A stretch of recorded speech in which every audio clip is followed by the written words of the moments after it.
Welcome to Coleman Report Live. I'm Bob Coleman, and we're talking Main Street and the small business lenders who help to grow. One of those lenders is Chris Hearn, CEO, founder, Fountainhead. Chris, how long have you been in operation now? How long have you had your license? We're going on almost 2 years. We're not quite to 2 years, but we're getting close. Congratulations. Yep. Good for you. Thank you. Appreciate your coming on, your insights. Chris is out of Orlando. Of course, Lance Sexton, SBA Coleman instructor extraordinaire, and Katie Watucky. Katie, I got a concerned note that you were leaving us, and I said, no, Katie's not leaving us. She's going to work for us out of Seattle. So yeah, I already work remotely, so I'm not leaving. All right, so we'll have her on there. Hey, there are other certificates. We appreciate all your numbers.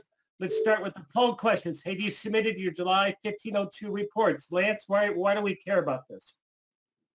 Well, it's important because those PPP loans that you originated in June, the way to get those processing fees paid is submitting your 1502 report, which is due tomorrow. And for those people who have ongoing portfolios, you continue to report that separate PPP 1502 report, but the 1502s for PPPs are due tomorrow. Lance, we know the 1502 impacts the Paris score. Do the PPP reports impact that as well? Or is it just about getting money? Bob, that's an interesting question because your Paris score, your normal monthly 1502 submissions if you have one late report, it impacts the score. If you have two late reports, you get a naughty score on the Paris score. But in the case of PPP, I'm not sure if it impacts it or not. I would think maybe it would, but I'm not sure. Lance, for the 23% who answered no, and I keep on forgetting this, I know there's people who view this in a conference room who don't have access to that. 53% said yes. Very quickly, there's more than one way to submit these reports. What are they off the top of your head, Lance? Well, you're gonna submit it in your 1502 dashboard. You can also email it to Coulson. But I think of the 23% that said no, Bob, they're probably working on it, and they've still got till the end of business tomorrow to get it done. We're focusing more on what's happening in the economy. I think you can throw out the rule book. One of the things that I'm concerned about, and we all are, is the rise in bankruptcies. We're going to talk about that a little bit. But what sector of your SBA loan portfolio has been hit the hardest? And you can include both 7A and 504. We got restaurants, beauty salons, fitness centers, healthcare, gas stations, C-stores. Chris, I'll go with you first. Well, I think restaurants have proven to be somewhat adaptable depending on how 70. I am laughing with you and not at you. 78% are restaurants. I have friends who own restaurants. We all do. We all tend to get close to our borrowers. I mean, it's beyond tragic. It's horrible. I'm a little surprised that restaurants is the hardest hit, but I would bifurcate, in-room dining versus, takeout and delivery. I think the restaurants that have been able to adapt to delivery and takeout obviously are probably doing much, much better. I probably would have answered fitness because while I have some clients that, have adapted to this new world that we're in, and particularly like for instance, we have a client who does, the bicycle, like the Pelotons, ranking on what's called Cycle Bar. And they've actually rented out because apparently there's such a run on Peloton and all their knockoffs. They can't make them fast enough that they actually have the access to the manufacturers, and they've actually been renting the bikes, and people have been, logging in from home and continuing a membership, which is pretty interesting. But yeah, I would have probably said fitness because I think fitness, it's going to be tough. I think some of the states that have reopened, I think beauty and barbershops and things like that, I think they're a little more open to that. I think gas stations are coming back. I think fuel demand's back up a little bit. That was my response. I said, let's put that in there. So I'm shocked no one has said that in Southern California. a couple months ago, we had no smog and we had beautiful view of the mountains and the ocean. It was just gorgeous. So because no one was on the road. Joseph, put back up those poll results, please. Well, Yeah, beauty's 4%, fitness 17%. Healthcare, that's interesting. Obviously, dentists are impacted. Anybody, chiropractors, all those are impacted. Lance, you were going to say something? well, the restaurant industry is kind of interesting because we've done restaurant profile webinars, and we've talked about how restaurants are going to reduce dine-in space. One of the ways that restaurants are adapting, the ones that have larger spaces are able to deal with the reduced capacity better. My dad actually has a restaurant building that he leased, signed a lease for a restaurant, but it's a 150-seat restaurant. You can easily break even at less than 50% of capacity. Mm-hmm. So it's large enough that it allows social distancing, and they can still get 75 patrons into the restaurant. So, the restaurants that I think are really struggling are the ones that have real, that the ones that depend on dine-in, but have a real small square footage, so they have to be packed all the time. All of California now, all the restaurants are closed. You can, I guess, Katie, you can dine outside. Do we have any preliminary numbers? How many restaurants are just out now closing? I haven't seen the numbers yet because the governor just really closed things down hard yesterday, but just kind of driving around town, I noticed even the outdoor patios, a lot of them seemed closed. Yeah, but it is July, folks. I mean, while you can eat outside, I don't know about Southern California, Florida, or Arkansas. It's probably not the best place to be right now. Right. It was 107 here. I want to go to Florida in July. Yeah. You have these things called mosquitoes, which we don't have in California. Hey, have you had borrowers return PPP funds?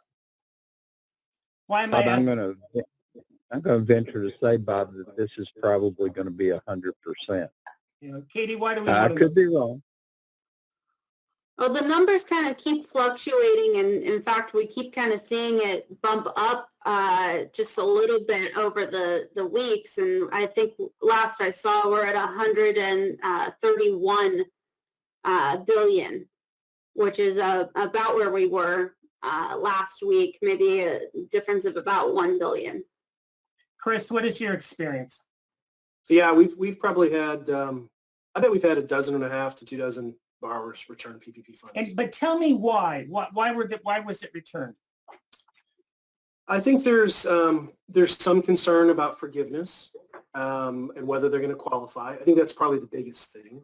I think there's been a couple instances that they're concerned about bad PR, which we've talked about on these shows before, and whether that's really a reason or not, or if that's just the media kind of playing gotcha on some of these. I think those are the two biggest ones. I mean, it's not been huge, but and actually I've seen it on some of the smaller deals, which I think is kind of fascinating. And I'm not sure that we have any anecdotal information of why. Like some of the $4,000 or $5,000 PPPs I've seen that the borrowers have returned the funds for. Well, the Randy other says, interesting. Go ahead, Lance. Yep. The other interesting question that could be asked, and Chris probably can add some comments here, the number of PPP borrowers that you got an approval that ended up not accepting the PPP loan. Yes. Early on, the acceptance numbers were close to 100%, but as forgiveness was discussed early in the process and it was not real clear, you would get borrowers who had submitted applications, you'd put them in E-Tran, get a funding number, and they'd say, no, I don't want it. And there were quite a few of those. Yeah, no, I've seen a lot of that as well, Lance. I would say probably for every E-Tran number that we pull, once we start to get into it, I bet there's at least 10 to 15% that is voluntary borrower withdrawal. Yeah, for whatever reason. Sometimes it's forgiveness. Sometimes it's maybe like it's too much complexity, too much documentation. And sometimes I think it's just the PR matter, or maybe, maybe I hate to say it, but maybe they did some fraudulent things that hadn't yet been caught and they're trying to get ahead of it, perhaps. So. Well, I I don't think know. there's some borrowers, Bob, when they released the list of people who got PPP loans, there may have been some borrowers who were in process who didn't want their name out there. Yeah. That's a possibility. Brandy says there's a 2-day grace period in the 1502. I don't know if that, I don't have any inside information on that. Yeah. Lance or Chris, do you have an opinion about that? I don't think there is. I thought I had read something in the new form. There was it's attached in the handouts. There is a new notice, and I believe it did say there was a 2-day grace period on there. Okay, Katie, will you track that down? Let's talk about that tomorrow. I think we might have a slide on it. Oh, okay. Chris asked the question, another Chris, do SBA loans have to be fully funded to qualify for the 6-month free payments? They have to be fully dispersed by September 27th. And, That's right. you run into some issues, especially with those revolving lines of credit. And this is something I brought up, and Chris, you might chime in and tell me how you feel. I think it's unfair on the revolving lines of credit because the SOP clearly states that a revolver is considered fully dispersed when the first disbursement is made. A lot of those revolving lines of credit did not get CARES Act payments. I think a lot of banks submitted for them, and then SBA asked for the money back on the revolvers that were not fully dispersed. But if you look at the SOP 5010-5K, it clearly states that a revolver is considered fully dispersed on the first disbursement. Lance, Lou asked the question on logistics on reporting PPP loans. He says, obviously, we report the newly funded loans, but what about those that were reported last month? Do we just do the new loans, or do we list everything? No, you're going to continue reporting all loans, all PPP loans. Okay, thank you. Love the questions. Thank you very much. Obviously, if you have a question outside the scope of this meeting, feel free to send it to us. Katie, nice reporting. What happens when a PPP recipient of a loan goes out of business? What do we do? Well, if they use the money properly, and remember we did have the extension of when they can use it, so now it's not just the 8 weeks. Taking that all into consideration, if they used all the money on their payroll, or at least the proper 60% plus on payroll, then that loan will convert into essentially a grant, and the money will be forgiven. If they didn't use all the money, then they may need to start looking into bankruptcy protection. Unfortunately, because we're still waiting on guidance, we don't know exactly how that process is going to continue from that point. And then, of course, if they're found that they misused the money, then the SBA is saying that they are going to follow that money, try to find out what happened. And they're, of course, definitely auditing things over $2 million. So if the loan is over $2 million, they're going to be checking into that much more in depth. You know, what's sad, Chris and Lance, is that number 41% have, quote, shuttered permanently, end quote. Yeah. One of the things about a PPP loan when the business closes, they can still submit for forgiveness. And of course, remembering that these loans do not have personal guarantees, they do not have collateral. As long as the borrower has not done something fraudulent in the PPP loan process, they're going to be okay when, if the business ends up closing. But you can still, even if your business closes, you can still submit for forgiveness and that's the smart thing to do for a small business owner who got PPP funding, used it properly, and then ended up having to close permanently. Go ahead and still submit for forgiveness. That'll ensure that SBA doesn't dig in your file and come ask more questions. Very good. Chris, what are you doing? What is your best practice when you find out a local restaurant is closed to one of your borrowers? What do you do? If it's one of our borrowers, Yeah. unfortunately, we haven't had that situation yet. Good for you. And we hope not to, but I think the bigger issue here, if these numbers are to be believed, I mean, this should almost close the debate on whether there's going to be further stimulus efforts. It's absolutely going to happen, particularly given that we're in election year. It's just a function of how quickly Congress gets back from recession. I think it's tomorrow, actually, and starts this process.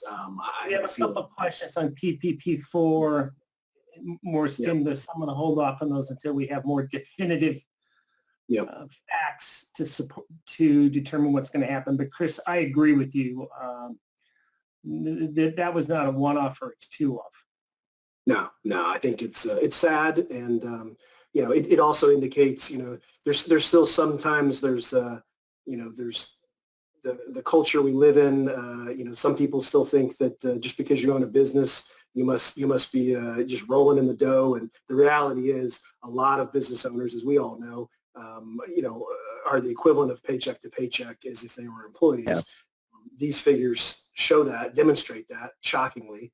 And, we're going to have to save the ones that we can. And I think Congress and the administration will step up and do that. And of course, they're going to rely on folks like us in the lending community to continue working our butts off the rest of 2020, which is fine. I think we should, and hopefully we can save a lot more of these. But I'm afraid some are beyond saving at this point. It's a real shame. What is your source for these stats? The numbers are mostly from Yelp is doing taking their data that they use based on reviews and people entering and exiting businesses and things like that. And then also the businesses themselves are informing them when they close. So this is from Yelp's statistics. And it is about 2-3 weeks old now, so these numbers have probably changed a little bit. California is we're going to get more in California. I mean, this second round, you're not going to be able to survive it. Hey, Leslie asked the question. We had a restaurant borrower who applied for a PPP loan. We funded it, then they gave it all back, but can they reapply? As long as the loan is canceled in E-Tran, and Chris, correct me if I'm wrong on this, if when you got the money back, you went in and canceled the loan, then they should be able to reapply. I think that's right. I'm not sure. I mean, certainly that logistically that sounds correct, Lance, what you're saying. But then they would, at the moment, then they would be coming back for a second PPP loan. I'm not sure. Which is, I'm not sure what that's going to require. I'm sorry, Chris. That's going to require P4 to pass, isn't it? That's right. Yeah. Well, but remember, P4 is also going to, at least the what we see right now, it's basically just a second bite at the apple. It's you will have had to mostly spend all of your first PPP loan funds.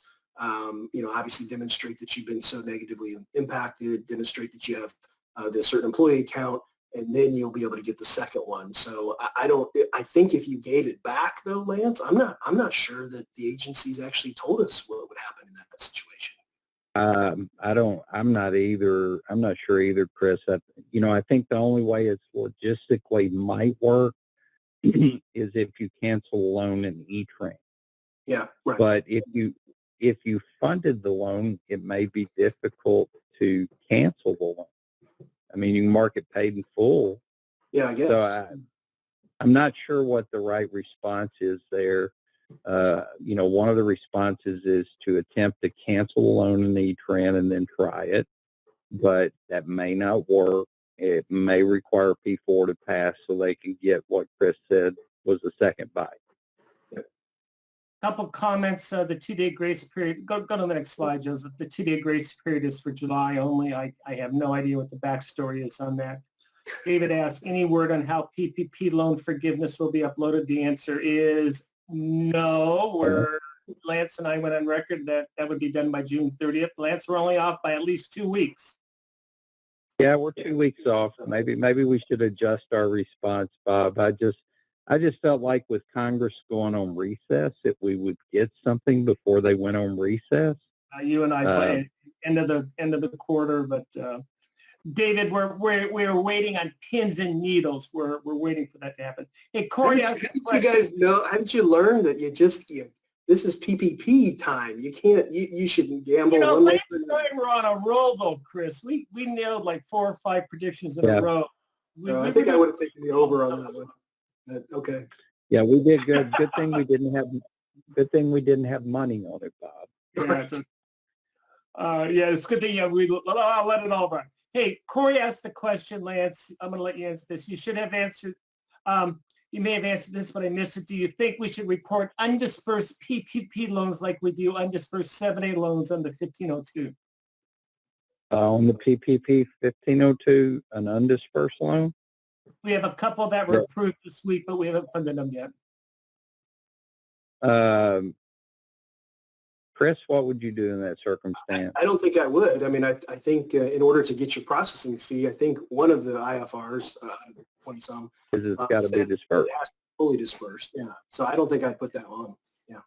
Real quick, let's go to the stats. Almost 5 million PPP loans approved, and over $500 billion, if my math is right. Average loan size 105,000. 5,000 participating lenders.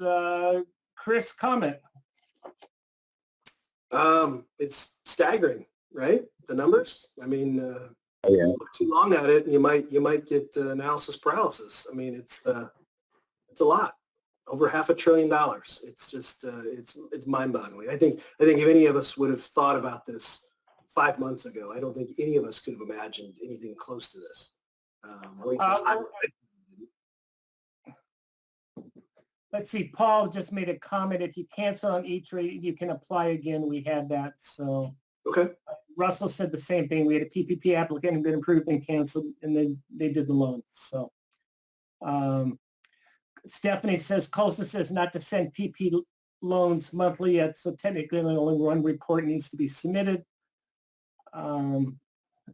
Is that correct? She's asking that question. Of the one report per month? Yeah. Yeah. Okay. And the rumor mill, which we will start here, says we are hearing through a software vendor that it will not be E-Tran or Coleman. A new system is being created. I've heard that over and over and over. I would not put a lot of credence into that. I know the vendors are all vying to be the sole source of that. We'll see what happens. Lance, real quick, tell us what you're talking about tomorrow in your webinar. Well, we're going to provide the basics of the Main Street lending program. The intent is just to give you enough information to understand how it works and probably information that would help you make a determination if your institution wants to participate or not. So, I mean, it's going to be an informational webinar to help you understand the Main Street lending program and its various components. Now, Lance and I have gone on record because we have another webinar scheduled for next week on July 22nd on processing all this PPP forgiveness stuff. Obviously, if we're wrong on that date, Lance, we'll push. It may have to change. It may have to change. Hey, very good. Chris, thank you so much for joining us. Keep up the good work for Main Street. Katie, nice reporting. Lance, it's always good to see you. We'll talk to you all tomorrow. And thank you for joining us today for Coleman Report Live and for supporting America and rural Main Street, one entrepreneur at a time. Have a good day.